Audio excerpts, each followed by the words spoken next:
안녕하세요, 제르미입니다. 오늘은 기획 MD가 실제로 어떤 고민을 하면서 상품을 기획하는지 실무 이야기를 해보려고 합니다. 어디에서도 들어보기 힘든 저만의 노하우도 있어서 MD 꿈나무 분들에게도 도움이 되겠지만 오늘은 업계분들에게 더 도움이 될 것 같아요. 기획 MD는 어떤 걸 팔 건가에 대한 고민을 하는 직무인데 오늘은 MD들이 무엇을 팔지를 어떤 구조로 판단하는지 실무 기준으로 이야기를 한번 해보겠습니다.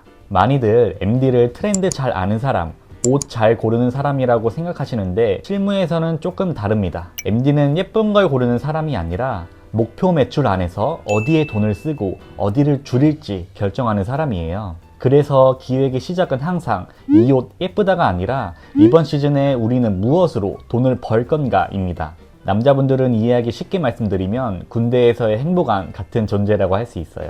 기획 단계에서 MD가 제일 먼저 하는 건 상품을 고르는 게 아니라 틀을 짜는 일이에요. 먼저 목표 매출을 정하고 그 안에서 생산 비용을 설정합니다. 그리고 그 비용을 또 카테고리별로 나눠요. 이때 중요한 게 이전 시즌 내부 데이터를 들여다보는 거예요.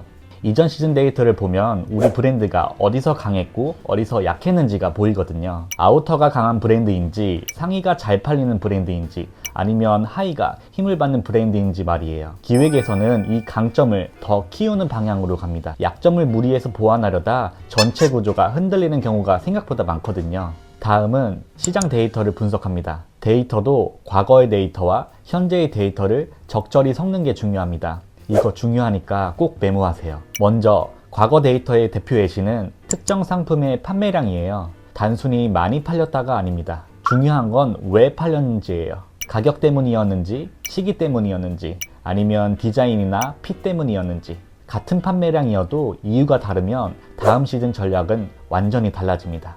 MD는 숫자를 보는 사람이 아니라 숫자의 이유를 해석하는 사람이에요. 반대로 현재 데이터는 지금 시장의 온도를 보여줍니다. 대표적인 게 검색량이에요. 저는 이렇게 생각해요. 과거 데이터는 결과고 현재 데이터는 신호입니다. 판매량이 높다고 무조건 만들라는 뜻은 아니고 검색량이 없다고 절대 안 된다는 뜻도 아닙니다. 그래서 과거 판매 데이터와 현재 검색 데이터를 같이 봐야 하는 거예요. 그리고 여기서 제가 꿀팁을 하나 드릴게요. MD 실무에서 가장 위험한 판단이 뭐냐면 데이터를 하나만 믿는 거예요.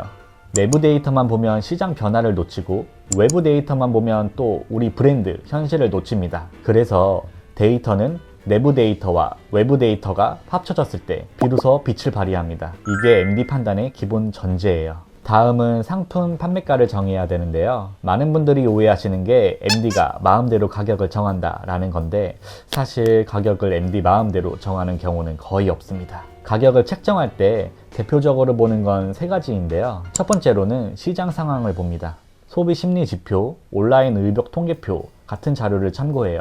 소비 심리 지표란 소비자들이 지금 지갑을 열 마음이 있는지를 숫자로 보여주는 지표입니다. 소비 심리 지표가 높을수록 가격 민감도는 낮아지고 충동 구매가 증가해요. 반대로 낮을수록 할인 상품이나 가성비 상품을 찾고 필수템 위주로 소비하는 경향이 커지죠. 온라인 의복 구매 통계는 사람들이 실제로 온라인에서 옷을 얼마나 어떻게 사고 있는지를 보여주는 데이터예요. 전년도 대비해서 온라인 의류 구매 비중은 어떻게 되는지 또 시즌별 구매 패턴을 볼 수가 있죠. 사람들이 말로는 아낀다 해도 실제로는 어디에 돈을 쓰는지가 보이는 자료예요. MD에게는 시장 상황 체크용 계기판이죠. 두 번째로는 경쟁 브랜드의 가격 분포를 체크하는 겁니다. 사실 모든 카테고리에서 동시에 강점을 갖고 있는 브랜드는 거의 없다고 봐야 해요. 브랜드마다 분명히 강한 카테고리가 있고 상대적으로 취약한 카테고리도 있습니다. 강점인 카테고리는 타 브랜드 가격에 크게 흔들린 가능성이 적지만 취약한 카테고리는 시장 반응에 훨씬 민감해지기 때문에 가격 책정 과정에서 자연스럽게 눈치 싸움이 들어가게 돼요. 세 번째는 준거 가격 체크입니다. 준거 가격이란 소비자가 머릿속에 이미 가지고 있는 이 정도면 적당하다라고 느끼는 가격 기준이에요. 아무리 시장 상황을 고려해서 가격을 책정해도 소비자의 기준에서 벗어나면 선택받기 어렵습니다. 그래서 중요한 건 소비자가 상품에 대해서 어느 가격대를 기준으로 보고 있는지 또 그 기준 가격이 어디에 형성되어 있는지를 파악하는 거예요. MD는 바로 그 기준 안에서 브랜드와 상품의 가격 포지션을 설계하는 역할을 합니다. 그래서 가격은 단순한 숫자의 문제가 아니라 구조의 문제라고 할 수 있어요. 다음은 언제 무엇을 팔 건가입니다. 여기서 중요하게 체크하는 두 가지를 알려드릴게요. 첫 번째는 기상청 기온 분석 체크입니다. MD들은 시즌을 달력으로만 판단하지 않습니다. 기상청 예보와 실제 기온 흐름을 반드시 함께 봐요. 특히 간절기 아이템이나 여름, 겨울 시즌 상품은 날씨의 영향을 굉장히 크게 받아요. 요즘은 날씨 변동성이 워낙 커서 이걸 안 보고 기획을 한다는 건 사실상 거의 불가능해요. 예를 들어서 갑자기 더워져 버리면 간절기 아이템은 입을 타이밍 자체가 사라져 버리잖아요. 이건 상품의 문제가 아니라 시즌이 통째로 증발해 버리는 상황입니다. 그래서 MD들은 이번 시즌에 뭘 팔까를 고민하기 전에 이 옷 입을 수 있는 날이 얼마나 되지? 를 먼저 계산합니다. 기온 분석은 단순히 추울까 더울까를 보는 게 아니라 평균 기온, 전년 대비 기온 변화, 갑작스러운 상승, 하락 구간 이 세 가지를 함께 봅니다. 왜냐하면 옷은 날씨 예보만큼 팔리는 게 아니라 체감되는 날수만큼 팔리기 때문이에요. 자, 대입해 볼게요. 봄이 짧아질 것 같으면 얇은 아우터 수량을 줄이고 더위가 빨리 올 것 같으면 반팔이나 얇은 팬츠 출시 시점을 앞당깁니다. 반대로 추위가 늦게 올 것 같으면 헤비아우터는 초반 물량을 조절하죠. 이렇게 기온 흐름 하나만으로 기획 수량, 출시 시점, 주력 아이템이 전부 달라집니다. 한 줄로 정리하면 기획 MD에게 날씨는 단순히 참고 자료가 아니라 판매 가능 기간을 결정하는 기준입니다. 두 번째는 카테고리별 전략 수립입니다. MD는 상품을 그냥 아이템 하나로 보지 않습니다. 카테고리의 흐름과 타이밍으로 봐요. 예를 들어서 백팩은 신학기 시즌이 시작된 뒤가 아니라 그 이전에 이미 수요가 올라가기 시작합니다. 장마 아이템도 마찬가지예요. 장마가 시작된 뒤에 준비하면 이미 늦어요. 비가 오기 전에 매장과 온라인에 준비가 끝나 있어야 판매가 만들어집니다. 여기서 중요한 포인트 하나 말씀드릴게요. 상품은 혼자 팔리지 않아요. MD는 항상 아이템을 묶어서 생각해요.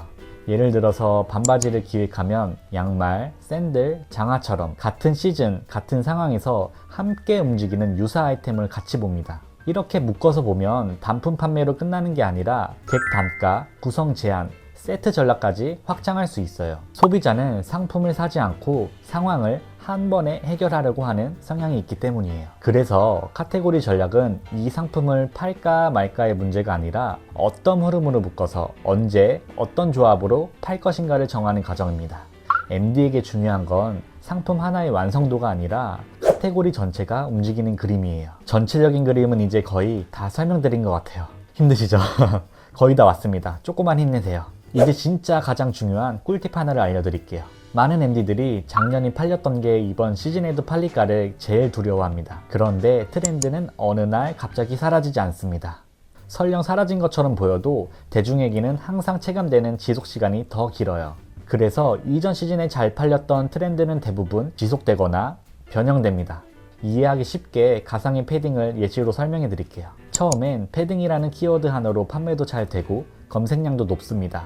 그런데 시간이 지나면 패딩이라는 키워드 검색량은 점점 줄어들어요. 이때 초보 MD들은 패딩 트렌드 끝났다 라고 판단해 버립니다. 하지만 실제로는 트렌드가 사라진 게 아니라 키워드가 쪼개진 겁니다. 숏패딩, 하프패딩, 롱패딩처럼 소비자의 관심이 더 구체적인 형태로 이동한 거예요. 여기서 MD의 판단이 갈립니다.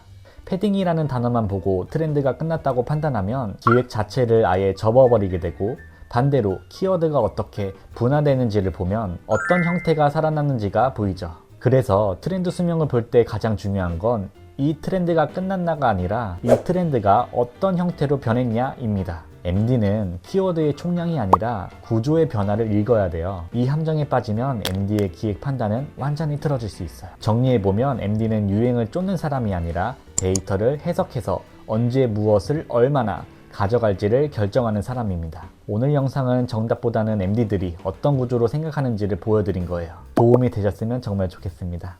MD 직무에 대해서 궁금한 점이 있거나 실무에서 헷갈리는 주제가 있으면 댓글이나 제가 열어둔 소통 창구를 통해서 언제든 편하게 연락주세요. 긴 영상 끝까지 봐주셔서 감사드리고요. 조금이라도 도움이 되셨다면 좋아요와 구독 한 번씩 부탁드립니다. 그럼 여기까지 하고 다음 영상에서 뵐게요. 감사합니다.